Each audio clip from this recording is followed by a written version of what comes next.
Two of the Middle East's closest allies, Saudi Arabia and the United Arab Emirates, suddenly weren't acting like allies anymore. Because, out of nowhere, Saudi Arabia gives the UAE a 24-hour ultimatum: get your troops out of Yemen. And this wasn't just diplomatic language. This came right after Saudi fighter jets bombed the Yemeni port city of Mukalla. Riyadh says the strike targeted UAE-supplied weapons headed for the Southern Transitional Council, the STC, a powerful separatist movement in southern Yemen. The message was clear. Saudi Arabia was drawing a red line. And then, a few hours later, the UAE announces, we're withdrawing, voluntarily, as part of ending their counter-terrorism mission. But the timing? Right after the airstrike, right after the ultimatum, yeah, that didn't look like coincidence. A lot of analysts saw this as Saudi Arabia reestablishing control over the war next door. Let's rewind. Mukalla isn't just another city. It's a major oil export hub, a lifeline for southern Yemen's economy. And it's controlled by the STC, a separatist movement that wants to bring back an independent South Yemen, a country that actually used to exist until unification in 1990. Back in 2015, both Saudi Arabia and the UAE were fighting on the same side, backing the Yemeni government against the Iran-aligned Houthis. But over time, they started wanting different things. Saudi Arabia wants a unified Yemen, one state, one government. Because fragmentation, that creates instability right on the Saudi border. But the UAE?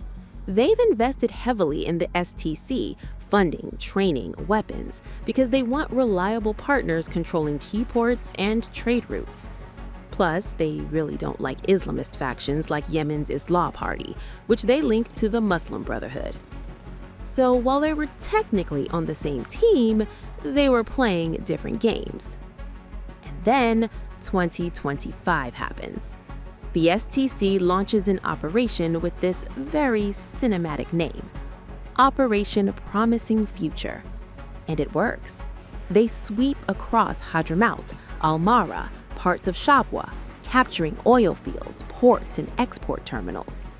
By early December, they controlled 6 southern governorates, and their leaders start saying, we're close to declaring independence. For Saudi Arabia, that was a nightmare scenario, because it doesn't just split Yemen, it fractures the entire coalition against the Houthis.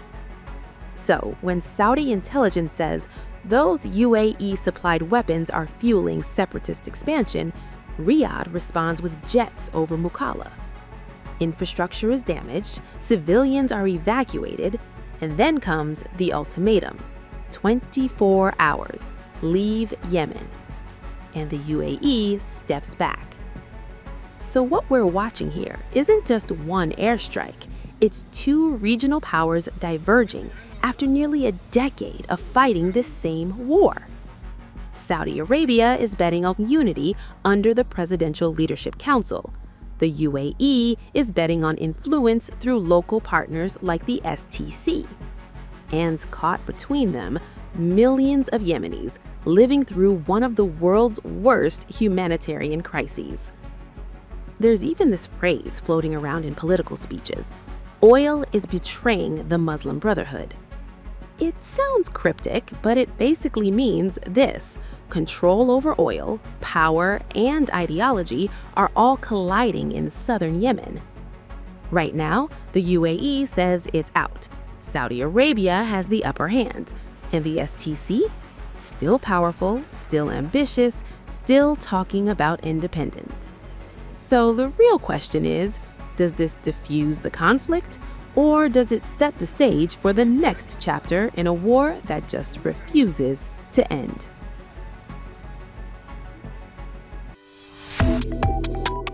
Subscribe to One India and never miss an update. Download the One India app now.